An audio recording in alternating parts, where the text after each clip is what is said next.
privileged to be here today with Mr. Elwood P Suggins of EP Suggins Racing. Suggins Racing is known around the world for performance and winning.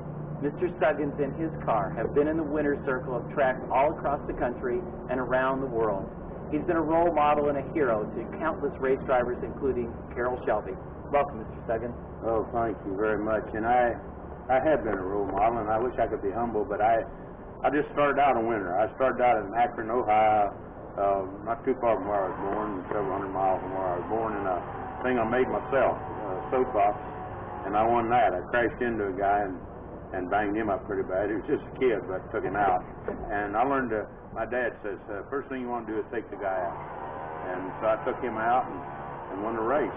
That's really wonderful. Now, I heard that you had a dog named Lucky that was at the gas station. Lucky has always been with me. Lucky, the last race was down in Florida.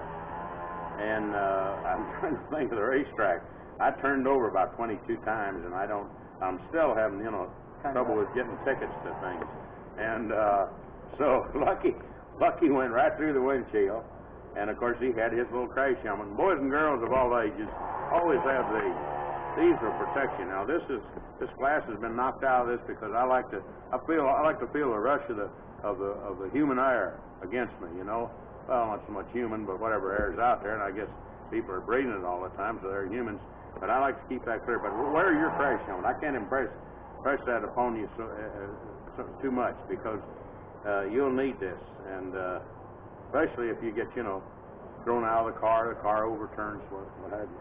What do you do to prepare for a race? How do you get ready for a big one like Sebring or Le Mans? Well, you go to church, and church of your choice, and you pray. I'd say for at least 2 or 3 hours that you're going to come out of this thing. I believe in prayer, and I'm not a religious fanatic. I am not that. I want to make that clear right now. Some kind of apostolic guy that's, ranting and raving. But I am a guy that likes to go there and be by myself. It's like I'll tell you what, I patterned myself after Manuletti. Manuletti was a matador, and he was a bullfighter, and he was always into horse. He's a heavy Catholic, and he went in there and did a lot of crossing himself and everything. And before he would fight the bull. So I'm just fighting a lot of cars and exhaust and gasoline, blowouts, crashes, and things of that nature. Boy, this cat's crossed my path, and this is scary here. It's a heavy-duty black cat. Well, those omens are difficult. I'm not going to race today, I'll tell you that. Yeah, when you win a race, then what do you do to celebrate? What kind of victory? Well, the victory for me is to get 10 to 12 girls, and just line them up and what I call deep kiss them. Or put them on the rack and send them up there. That's what we do to our cars, is put them on the rack, and you go right up to the top there, and they well, I don't, Well, you and Carroll Shelby are legends, I guess, for partying and celebrating, because you've won so many races after all. I don't drink. I don't drink. I never did. Well, I did drink, but I don't know when I did drink. I drank everything in Shelby Township. And so now today I'm on colas and things like that and candy bars, and when I'm not married, and I've been married several times now, about 10 or 12 times, I'm trying to get it right, and trying to find a college woman, that just wear a cellophane nightie and just let it all hang out. But what I'm really married to is racing. I love it more than anything. I want to tell you, I want to be able to look right in the camera and tell you I love racing more than anything in the world. It's something about, man, hearing the screech of tires and the gun go off. It's just not a track meet, you're just not running around on 2 feet. You've got 4 tires spinning around. You got an engine singing. You got a windshield that maybe is out or in. It don't make no difference. Aerials are all tore up. I hear. Merry Christmas. I thought I heard Santa. At any rate, it's a thrill. It's a thrill.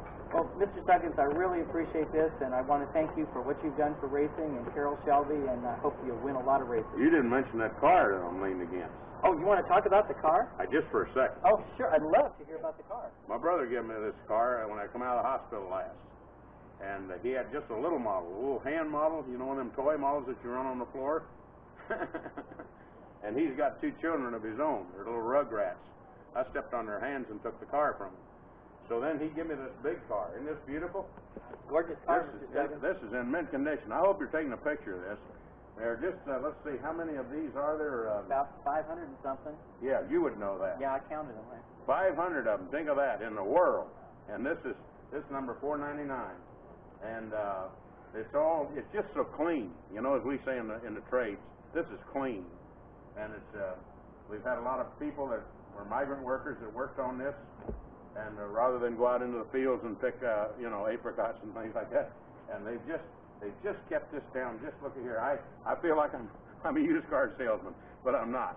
I'm a racetrack. And let me tell you something, boys and girls of all ages, once again. This is the kind of car, if any kind of car can do it, this baby will do it. Thank you, Mr. Suggins. I appreciate it. Thank you. And your name again? My name is Frank Disno. Frank. You're an attractive man. Thank you, Mr. Suggins.